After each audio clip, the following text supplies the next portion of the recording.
Look at the picture. The flawless pink suit, the empathetic smile. The Prince and Princess of Wales in Southport, a portrait of duty and discipline in the face of tragedy. The headlines swoon, Kate stuns in pink and grey. But my darlings, we are not here to be stunned. We are here to see through the smoke screen. This visit wasn't just compassion. It was a strategic, deliberate contrast. A calculated move to embody resilience, while the other side of the family, the disgraced side, lingers in the shadows. But here is the inconvenient truth that the palace PR machine hopes you'll forget. The House of Windsor doesn't have a scandal problem. It has a hypocrisy problem. And the treatment of Harry and Meghan isn't a mistake. It's the monarchy's oldest survival strategy in action. Let's talk about Prince Andrew. Let's use the receipts. Our first receipt is a television interview, BBC, November 2019. Prince Andrew, the Duke of York, sat down to clear his name regarding his association with Jeffrey Epstein. What followed was a masterclass in self-destruction, bizarre alibis, lack of empathy and no sympathy for Epstein's victims. The interview was a public relations disaster. Charities and military affiliations severed ties overnight. Prince Andrew became a liability the monarchy hadn't seen in decades. The logical next step seemed clear: severance. Yet Andrew was only asked to step back from public duties, not cast out. He kept his title, his home, and his place within the family. The response was containment, not expulsion. The monarchy's instinct was to protect one of its own, even after disgrace. The system shields those born into its highest ranks.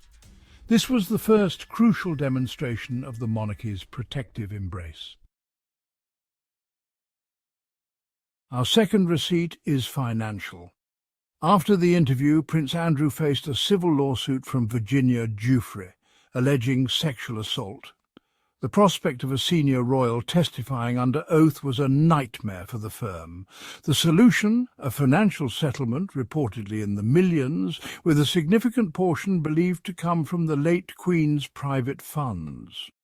The institution, through its matriarch, paid to make the problem disappear.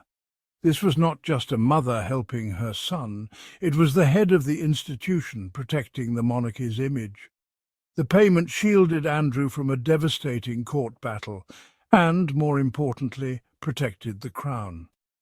The resources of the monarchy were used to insulate a high-ranking royal from consequences. This stands in stark contrast to how others challenging the institution are treated. The settlement was the price of silence, buying time for damage control. When the institution's reputation is at stake, financial might is deployed to protect its core. The third receipt is the slow, careful rehabilitation of Prince Andrew. After the scandal, he vanished from public life, but subtle reintroductions began. He appeared with the Queen at Windsor, attended church, and played a prominent role at his father's memorial. These were calculated moves, using family sentiment to override public judgment. The strategy, normalization. The more he was seen with the family, the more his presence seemed acceptable. While he hasn't returned to public duties, he remains part of the inner circle. This slow-burn rehabilitation is the monarchy's protective instinct in action. It shows a commitment to restoring a core member, despite reputational damage. The institution is betting that time and family imagery will dull public anger. Within the firm, blood is thicker than public opinion. Now, let's turn to a different prince, Harry. Once beloved, Harry and Meghan were seen as the monarchy's modern future.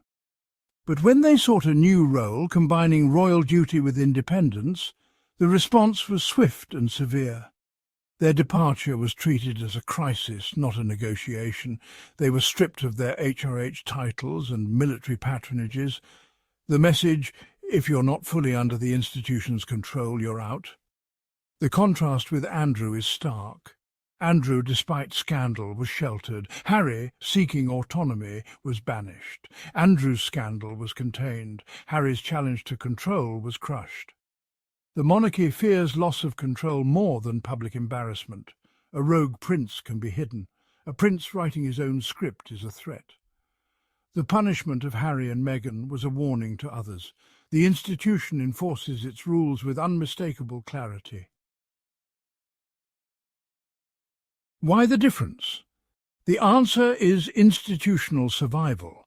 The monarchy is a rigid hierarchy. Andrew, for all his faults, never challenged it. His transgressions were personal, damaging, but not threatening the system. Harry's sin was rejecting the hierarchy, seeking independence, and building a rival brand. This was an existential threat. Shielding Andrew was about damage control. Banishing Harry was about neutralizing a threat. The cruelty was deliberate, a tool of discipline. The price of freedom from the firm is total separation from its benefits. This is not about love or fairness, but power and preservation. The monarchy has survived by being ruthless when needed. Protecting the disgraced but compliant son and exiling the rebellious one is brutal but logical. It is the necessary logic of an institution determined to endure. So why the stark difference? Is it just that Charles and William liked Andrew more? No, my darlings. It's far colder and more calculated than that. It's about control and expendability. Andrew, for all his disgrace, was a known quantity. He was dependent. He played by the old rules.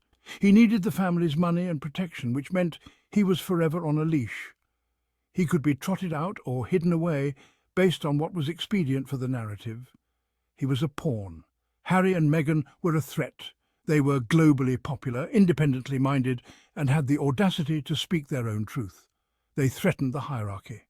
They showed there was another way to be royal, and that challenged the very foundation of the system that William is destined to inherit, a system that demands absolute loyalty to the institution above all else, even family. The cruelty wasn't random. It was a message. Fall in line or be destroyed. We tolerate scandalous. We return to that balcony image, perfect smiles, flawless waves, unity. Now, we see the immense effort and human cost behind that moment. The monarchy's story is a carefully curated narrative, often concealing a harsher reality. The contrasting fates of Andrew and Harry reveal an institution obsessed with hierarchy and control. It protects the compliant, banishes the challengers. So the next time you see a perfectly staged photo op, a headline about duty and discipline, remember the two standards, remember the shielded and the sacrificed. The Windsor family doesn't operate on a moral compass, it operates on a survival instinct, and their values aren't duty, honor, and service. Their only true value, when the curtain is pulled back, is survival, at any cost, and on the backs of whoever they decide is most disposable. This isn't a fairy tale. It's a cold, hard Game of Thrones.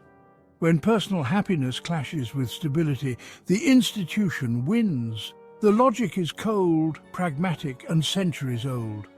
Next time you see the spectacle, look deeper. Question what's being protected and why. And now, my darlings, you know how it's really played.